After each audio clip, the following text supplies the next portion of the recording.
We have a report out of the Capitol on a Facebook page, no less, of Dick Durbin over the weekend, saying that a top House Republican told President Obama, "I cannot even stand to look at you."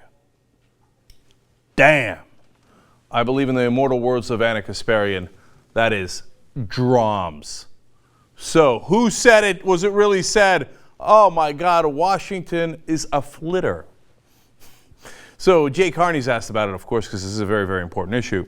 He said, I looked into this and spoke with somebody who was in that meeting, and it did not happen. Oh my God, Republicans were right. How dare Dick Durbin say this? And right now, the Republicans are going crazy saying like, Dick Durbin, how could you say it?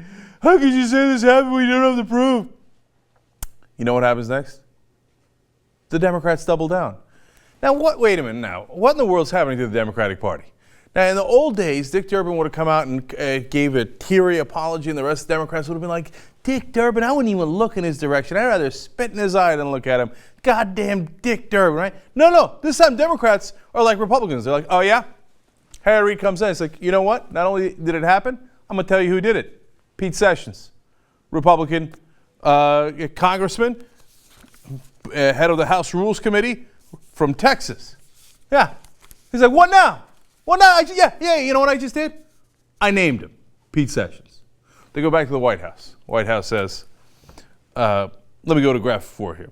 While the quote attributed to a Republican lawmaker in the House GOP meeting with the president is not accurate, there was a miscommunication when the White House read out that meeting to Senate Democrats, and we regret the misunderstanding. Okay, time for a translation. Bloop, bloop, bloop, bloop, bloop. Put in that political statement, come out with what the reality is. In other words, yeah, we might have told the Democrats that. I might have told Reid that, but yeah, we didn't really mean it. Now, does that mean that the White House overstated it when they were talking to Reid and Durbin? They were like, oh, can you believe that there was a face-to-face meeting where Pete Sessions, a House Republican, said to the president, I can't even stand to look at you? I have no idea. It could be that the White House initially overstated it, and then now that it's all public, they're like, ooh, and they're reeling it back in. Or it could be that it actually happened, but you know how the White House is. They're like, well, we don't want to offend the sensibilities of the Republicans, so we don't want to out them for something they actually did. I don't know which of the two it is, right? So you go back to Dick Durbin, because now we're going to have the teary apology, right? Because the White House again said that that's not what was said. Senator Durbin stands by his comments. What? What is this? What's going on with the Democrats, man? Did they sip some Republican juice? I would recommend against that. Nonetheless, fascinating. No, look, it's just, if he actually said it, it's an incredibly rude thing to say to the president. On the other hand, I'm not that bothered by rude things done to the president. Like, that's what Washington etiquette is. Like, you could kill people in drone strikes. You could start terrible wars that kill hundreds of thousands of people. You can cut people's Social Security, Medicare. But if you're a little too rude to somebody inside Washington, that's 1,000 times bigger deal. Not to me, it isn't. So in this, even if Pete Sessions said it, it's an ugly statement.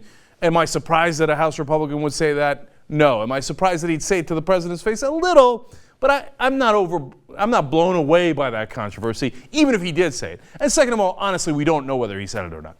I think the more interesting part of this is that there's been a little bit of role reversal here. And for the first time, the Democrats are not backing down, and they're acting like Republicans. And for the better. Now, in this case, it doesn't matter at all. But if they take that same attitude as they did in the negotiations over the government shutdown into the next set of negotiations, well, all right, a tougher, stronger Democratic Party, not so bad, not so bad. Let's see what happens next.